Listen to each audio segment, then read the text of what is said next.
This is the Criterion Creeps podcast, and tonight we're talking about Adam's Rib from 1949, directed by George Cukor, as we celebrate our 300th episode, RJ, dipping into that Laserdisc collection and giving people what they want. You know, those we don't want those stodgy Euro movies that we talk about all the time, you know, with all the Italians and the French. No, this is about Americans, for America.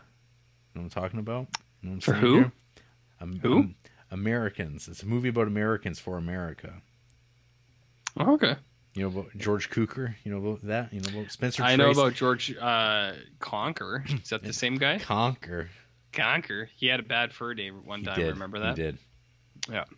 Well, Adam's Rib. I mean, I can't tell you how many emails I've received with people sharing their excitement for this film. Which ones? All of them. All of them? All of them. Are you sure about that? Many emails.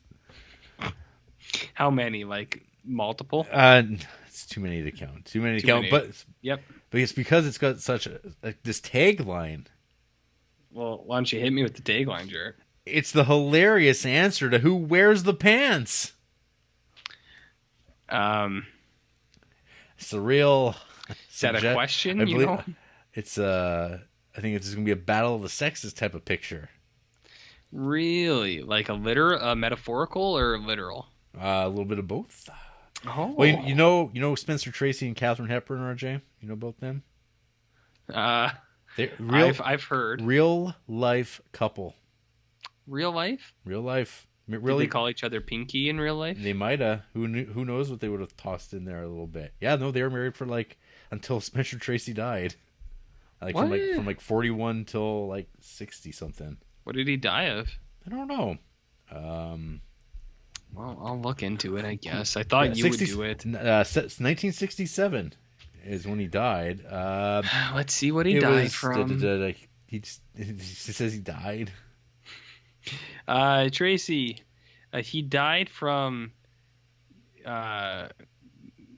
What is this? So apparently, he was never married. He was never married to Katharine Hepburn, but their relationship was just like an open secret. Like he never actually got divorced. From his previous wife, Louise Treadwell.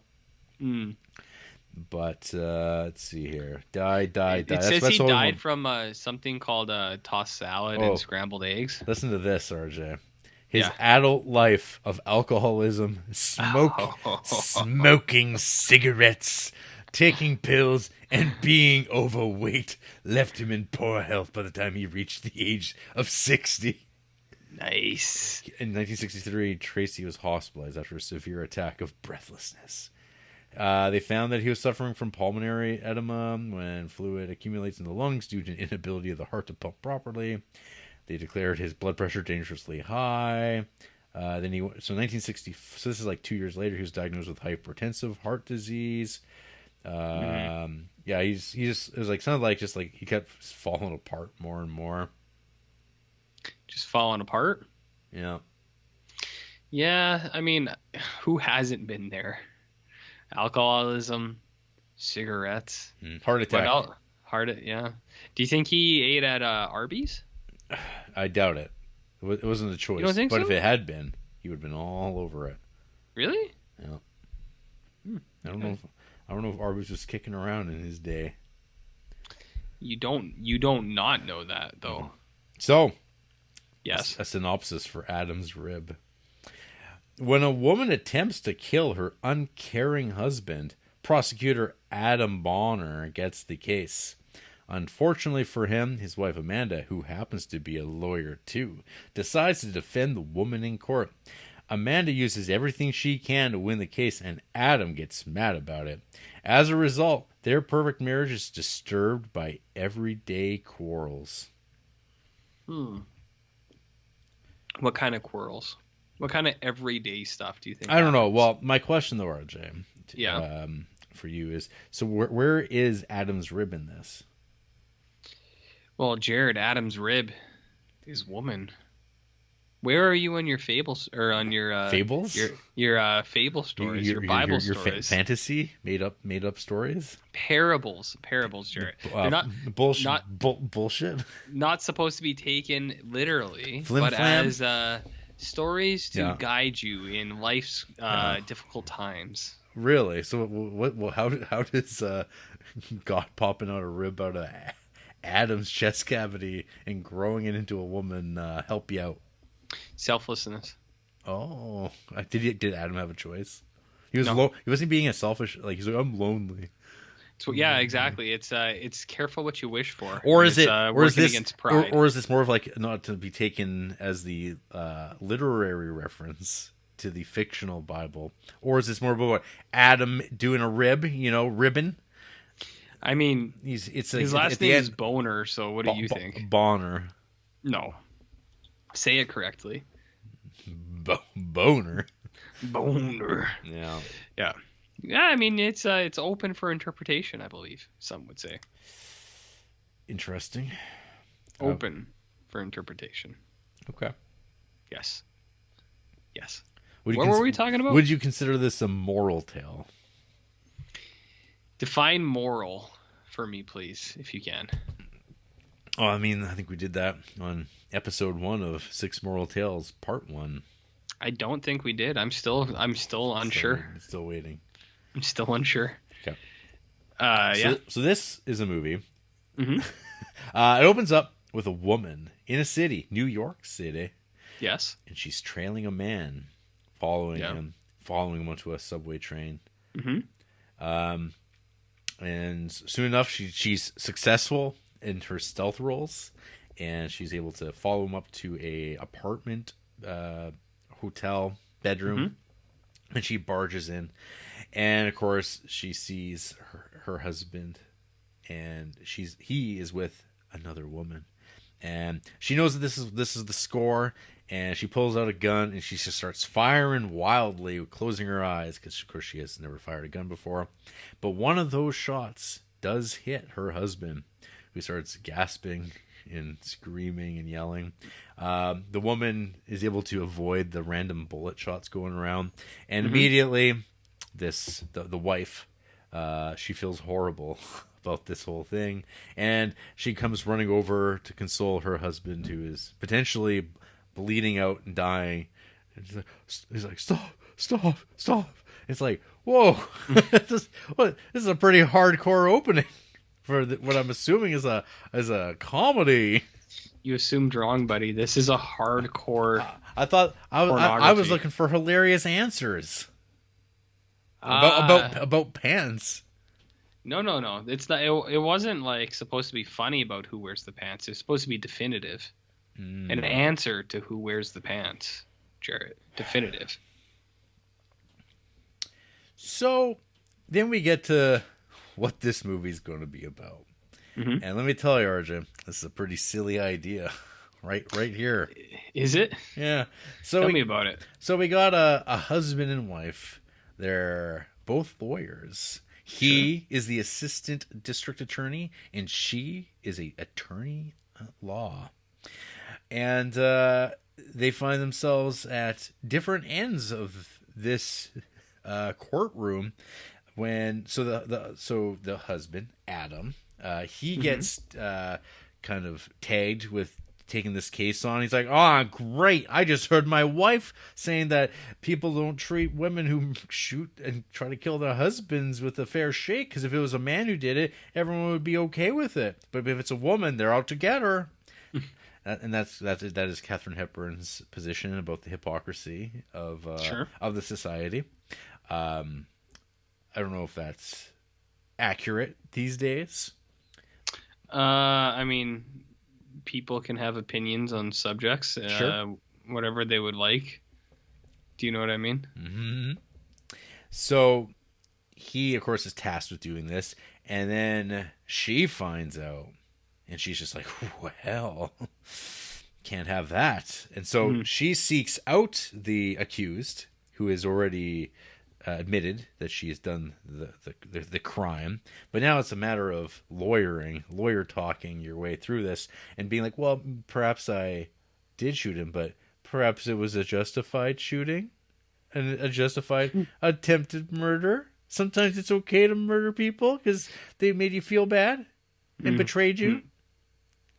Maybe it was okay. Maybe it's okay, but it's like, well, little shooty. So so the conceit immediately was making me go, wait a minute, what judge, what judge would let a husband and wife play this out as the DA, as the prosecutor and the defense attorney? Only New York's finest, buddy. They don't even talk about this. This is like New York's finest. They live. It's like, come on. It's like this is like, oh yeah, that's a thing. We get some flirtation because they're kind of like into the cuteness of them both doing this case at the same time and dropping their pencil on the ground and looking at each other and showing a little bit of leg and making kissy faces under the table when they're supposed to be working because they're looking for jurors to sit. But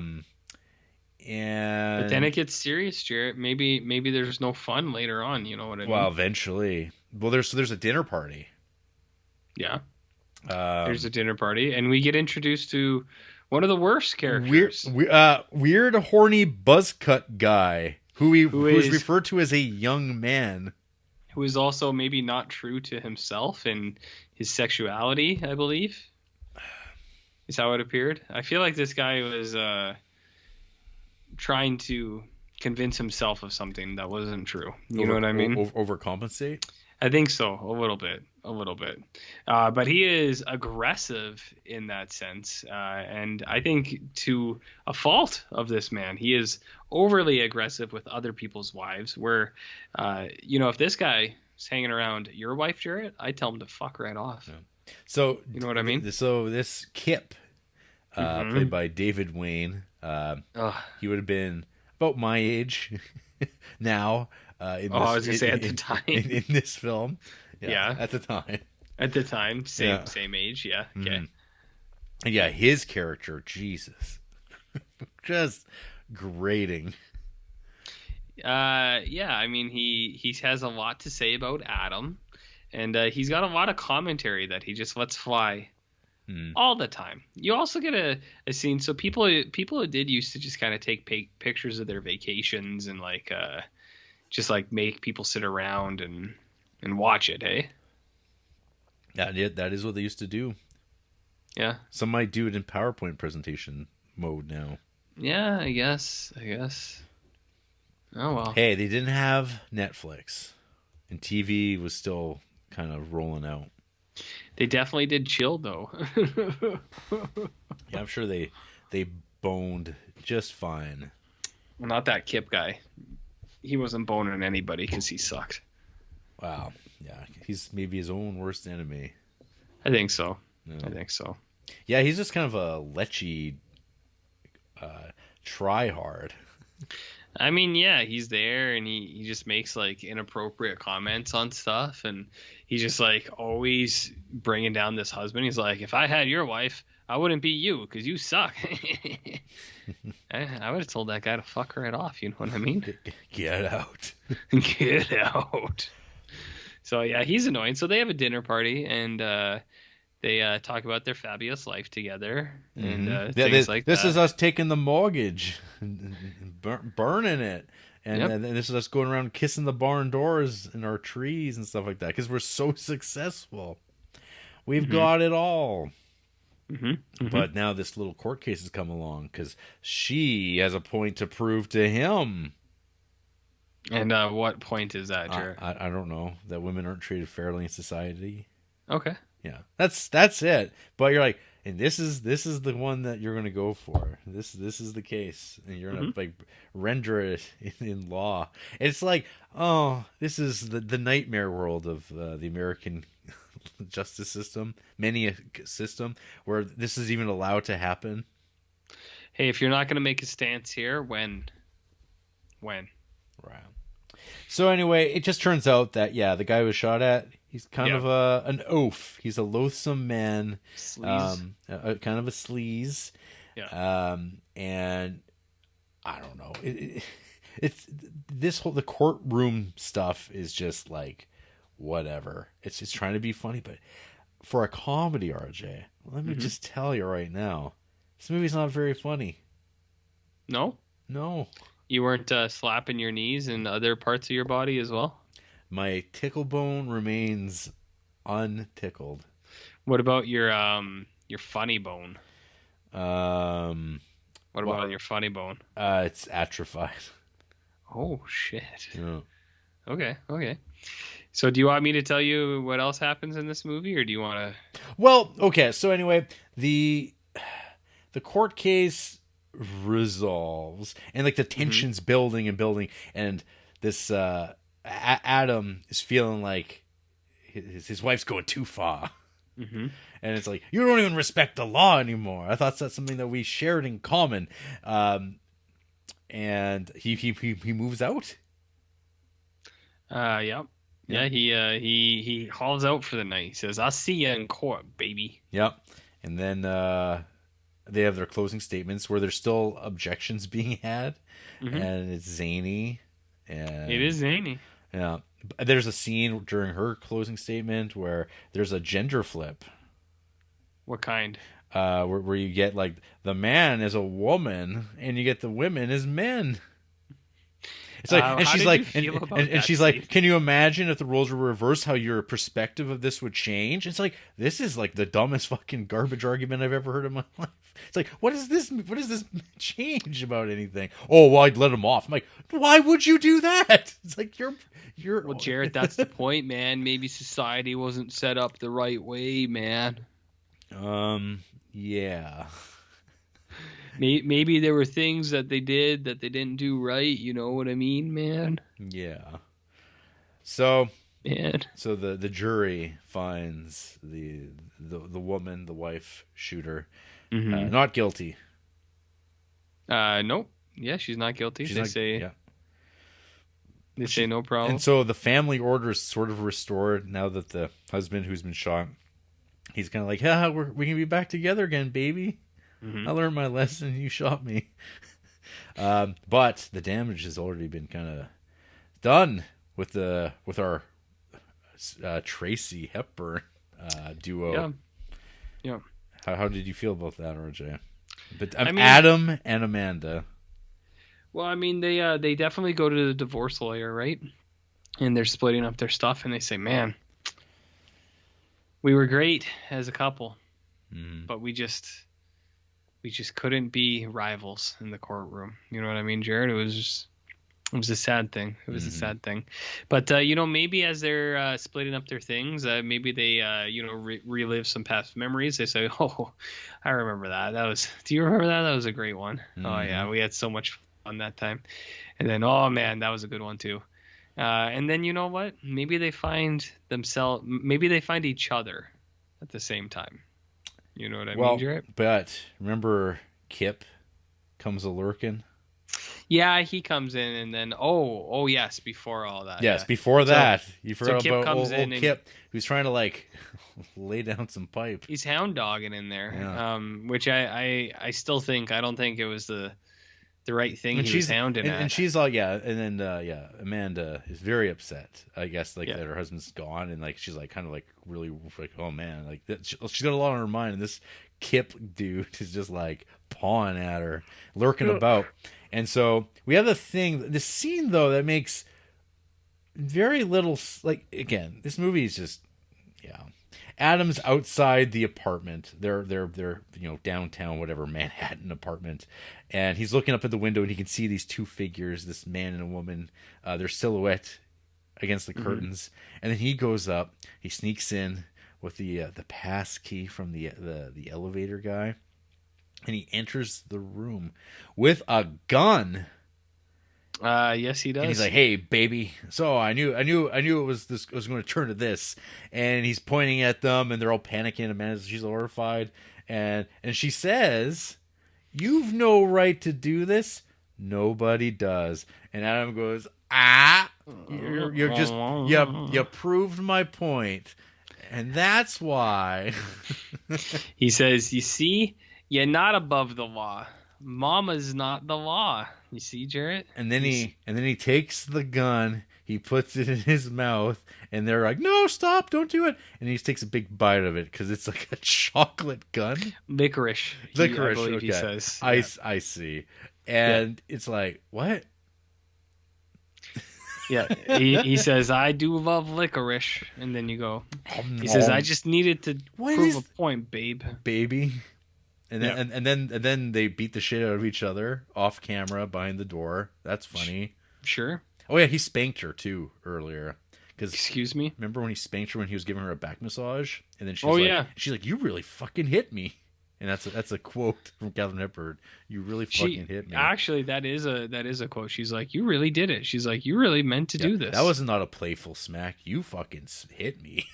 And you're like, whoa! This is some real shit going on in this movie. All of a sudden, again, yeah. It's just like, and then but it's like predicated on this like fucking bullshit court case thing. You're like, what are we talking about here? It's like it's trying to be this like this I guess feminist idea, I guess, of bringing up this like, you know, of hypocrisy and like how men have a certain space in the world and women have a different one, and it's like, well, it's different, is this idea. And you're like, okay, I can get behind this, but this movie doesn't do a very good job of laying that out, or I don't think convincing anybody of anything. So the divorce is about to happen, but then they wind up not doing that, and they reconcile. We get some cornball shit in bed talking about how, I'm going to run as a Republican nominee. And she's like, I'm going to run as a Democratic nominee. And then he's like, no, you won't. And then he cries, and she's like, see how easily I can pretend to cry. Men have ways to manipulate too, not just women. And then they talk about how there's no difference between a man and a woman. And he's like, well, you know what the French say, it's the little differences. We're talking about penises and vaginas now. And then they fuck. And that's how the movie ends. They what? They fuck. They fuck so hard, RJ. You don't even know about it. It's like so long, you put it out of your mind. The movie didn't just go to the end. Oh man, it was nasty. You ever thought about Spencer Tracy just fucking pounding away? Well, that's what happened. And then you ask, who wears the pants in the family? No one, because they're fucking. You can't fuck with pants on. Not Spencer Tracy. Nuh-uh. And it's not the little differences, it's the big difference. It's cock. Jarrett. Not a fan of this movie, RJ. I'll tell you that. Oh, really? I thought I couldn't tell. I thought you were really into it for a while. This movie, no. Okay. This is not. I don't know. Probably of the Laserdisc movies, this might be the one where I'm just like, who gives a fucking shit about this? And look, I don't know. I haven't seen that many Spencer Tracy movies. I like him in Bad Day at Black Rock. Katharine Hepburn, you know, it's on and off, me and her. Yeah. There's those summer times in Adam's Ribs, and there's everything else that she's done. She's cool. Lion in Winter, she's amazing. But yeah, I don't know. Nothing about this title is appealing. This Battle of the Sexes crap, but it's like in this 1949 like Hollywood. Yeah, gotta remember this post World War II, Jarrett. Yeah, they're trying to really shake it up. It's like this movie doesn't shake up anything. Yeah. Or does it shake up? It doesn't even. It does. It's everything. It doesn't. It tries, and it doesn't at all do anything. It just does everything. Yeah. It's like, what does any of that matter? But I mean, yeah. So Adam's Rib, hey, it's top of your list. No. Top of the top. No. Top of the top. No, Jarrett. Not at all. Not at all. Okay, well, here's my rundown. Yeah, what do you think, Roger? I think Jarrett. It's not his kind of movie, but also the Idaho kid here. He's pretty tired. He was eating potatoes all weekend, so he probably came into this a little bit, little starchy. I didn't mind Adam's Rib. I thought it was fine. I think the message gets mishandled a little bit because I think I see what they're trying to do for a lot of the movie, where they're like she's like, well, it's all about, it's like, it's trying to be an equal rights movie, right? For however they attempt to do that, like they mishandle it a bit, but it's trying to be an equal rights movie.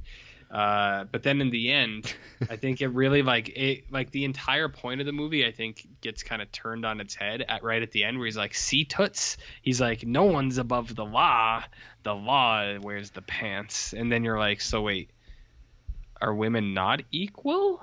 Or like you know what I mean? Like, let them think so. Wink, yeah, boys. It's like so like I see what it was. I think it was trying to do something for the whole point, to talk about equality, but then I think it really kind of fumbles it at the end. And then there's some weird stuff throughout where it's just like they call in that strong woman and they're like, see, a woman can lift a man. Yeah. And it's like, I get it. Like, this movie's 80 years old, so I was like, I guess that was probably like cool. You know what I mean? Like, whatever. Look, she can lift him. He's like, what a loser. That's a man letting a woman lift him. That's kind of the implication. It's like, that's hilarious. And then it's like, yeah, whenever they do like the drag thing, where it's like, oh, it's a woman dressed as a man. And you just kind of go, yeah, sure. I mean, sure, whatever. Like, people thought that was like, goddamn, the funniest, sickest thing they've ever seen. And so they're like, oh, of course they're going to do that. But man, I just don't think this movie is like the screenplay to me just is like not interesting. It doesn't seem particularly sharply written. It doesn't look great. It's just kind of bland. It's comedy. It's a little blotchy. Yeah, it does look a little blotchy. I mean, I didn't mind the story. Like, I do think there's good examples of this and bad examples where it's like, when you hear the idea for this movie, you're like, oh, I've seen that movie a million times, but you've probably actually never seen this exact play out where it's like, man's a lawyer, wife or husband's a lawyer, wife's a lawyer too, and they're head to head. Oh, and you're just like, yeah, okay, I gotcha. So there's a lot of very like iterations of this, but I was like, I don't know. There's a reason why a ton of these movies exist. They appeal to somebody, right? So I was kind of like, sure. I was like, the real grandpas. Yeah. And I mean, I did get, I got some mild enjoyment out of it. I was like, yeah, I don't mind the setup. And I think I actually don't mind Katharine Hepburn. I was like, yeah, it's like, I like the way she kind of like goes about stuff. I didn't realize these two were married or were a thing in real life, because I watched this with Andy and we were kind of like, these guys don't have the best chemistry together. Well, I only ever read about how they have undeniable chemistry. I didn't quite get that. But I don't know. I didn't mind that. I didn't mind some of the, like, it's like I said, I do think there's some good stuff there, but it definitely gets kind of the blankets get pulled over the potatoes for a lot of this. You know what I mean, Jarrett? Mm-hmm. Nobody wants that. Nobody wants that. So I know what they were trying to do, and I would argue these are just shitty potatoes. Could be that too. Got to go to a different farmer. Could be that too.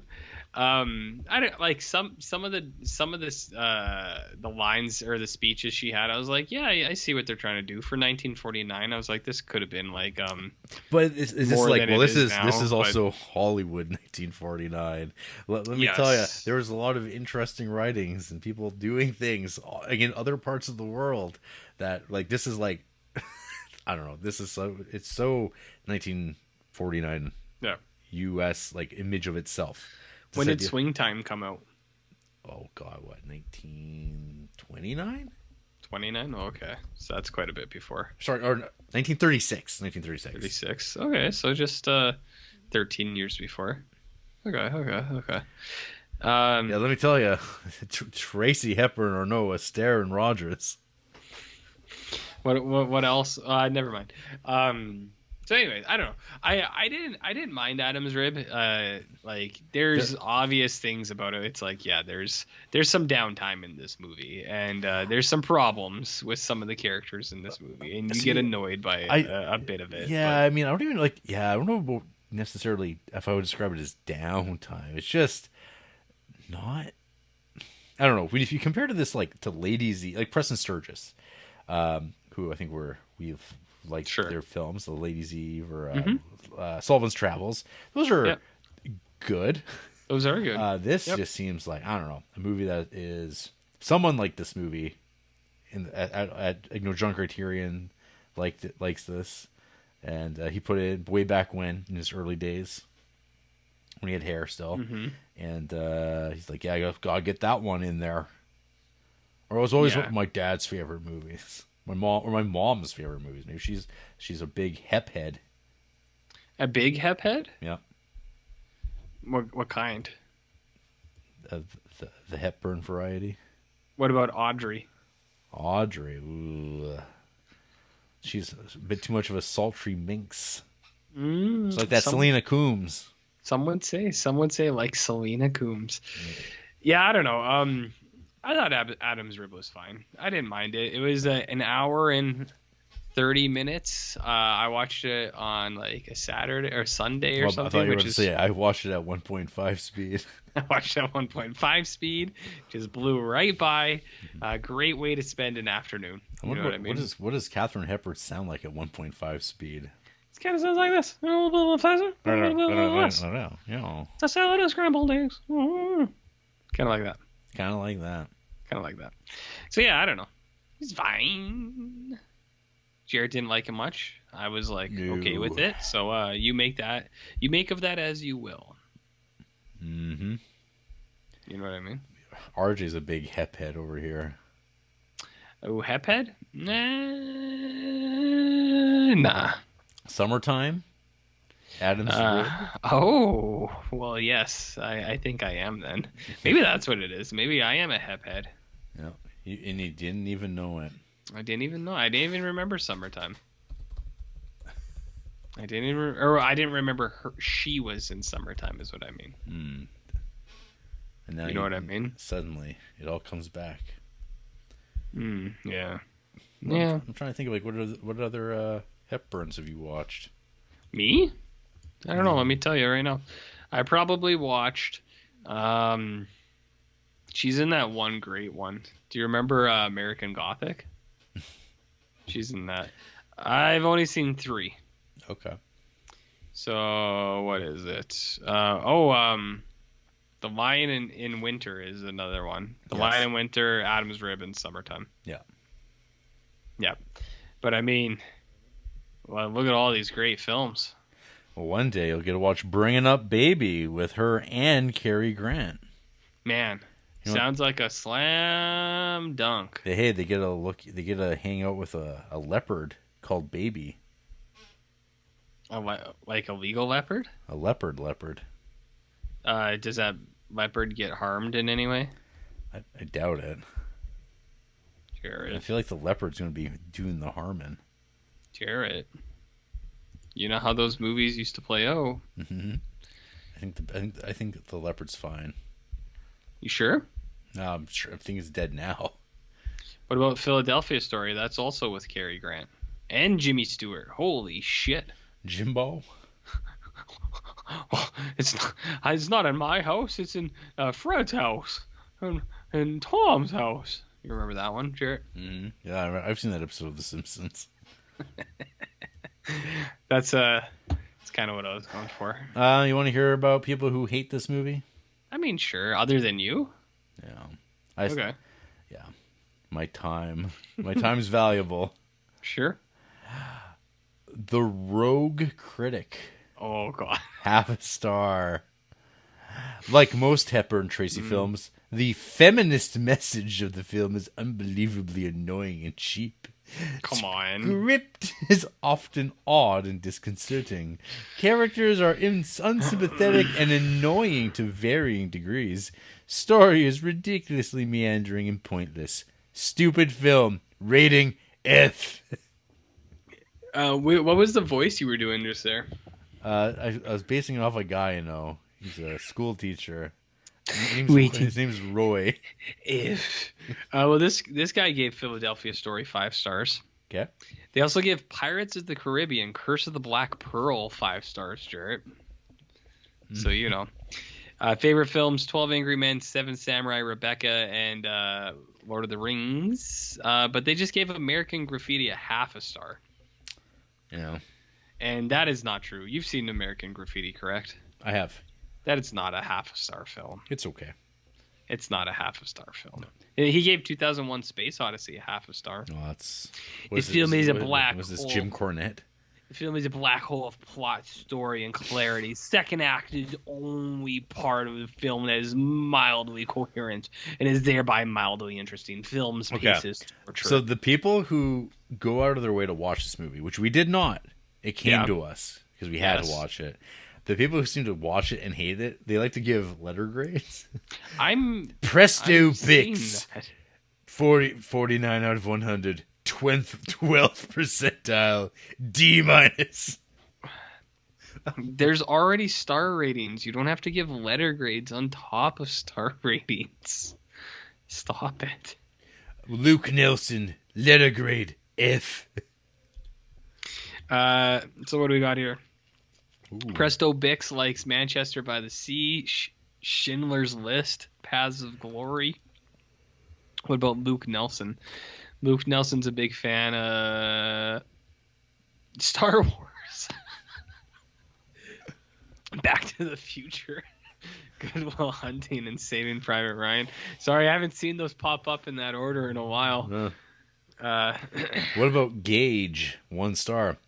Hepburn is great as always. Otherwise, this is an unfunny, disgusting fascist farce. Not just the ending, but the whole thing. I mean, sure. This guy likes Pan's Labyrinth, Willy Wonka, Stray Dog, and La Dolce Vita. They just gave 5 stars to The Tender Bar, which is that Ben Affleck bartender movie. It's not a 5-star film, I don't think, bud. 1 star from The Pied Piper. Had a self-respecting man received the same treatment from his better half as Spencer Tracy, I guarantee it wouldn't have been licorice. Come on. Pied Piper likes favorite films include La Ventura, so that tells you all you need to know. They also just watched Philadelphia Story. 2.5 stars, apparently. What the hell? And 1.5 stars to Green Mile, I guess. Okay.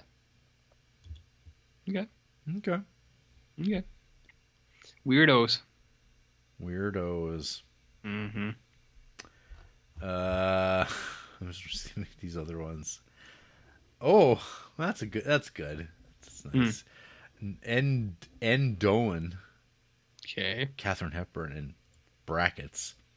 This movie sucked. The law scenes were disgustingly R-worded. The whole argument the movie seems to try and make is that people are allowed to shoot each other because women were oppressed in the past. Both husband and wife should be in jail. Katharine Hepburn is more obnoxious than fun. Spencer Tracy is an unlikable buffoon. Old silly comedies really suck. This is no better than contrived modern-day romantic comedies. That I will agree with. I mean... if you did this exact movie now, just basically, I don't know who you cast like the equivalent of. It's like Amy Adams, Mark Ruffalo. There you go. People, and you took the same screenplay. Oh, yep. It fucking suck. I mean, probably, but it's 80-year-old movie, you know. So, but what if they spiced it up a little bit? For the 2022 audience craving Ruffalo, Amy Adams. What if they just spiced it up a little bit, Jarrett? Jake Wagner, 1.5 stars. Hard to swallow, even by 1949 standards, that you can just gun down people and get away with it because of double standards against men and women. Doesn't work as a comedy or courtroom drama. Well, it's not that. Despite Tracy and Hepburn giving solid performances. I mean, okay. He likes People versus Larry Flint, so that's cool. It's a good film. It's a good film. Well, when I said, when people say Tracy Hepburn, I always think of Dunn Christmas. Who? Christmas Dunn. Christmas Dunn? Harry Dunn and Lloyd Christmas. I know. That's a duo. That is a duo. Well, I mean, Some people would say fudge and loaf. You know what I mean? Ugh. You ever heard of one of those? Nope. No? Okay. Well, I think it's time we Wrap this shit up. we pulled the pin on Adam's rib. Any final words on this rib? I mean, I thought it was fine. Jarrett didn't like it, and a lot of people on the internet didn't like it too. So I'm sure it's got big fans, and we're dumb. Probably. Yep. After the break. Yeah. I don't know. We beat the shit out of each other and have a big laugh, but there's little differences. What's your little And then difference? Spencer Tracy fucks. What?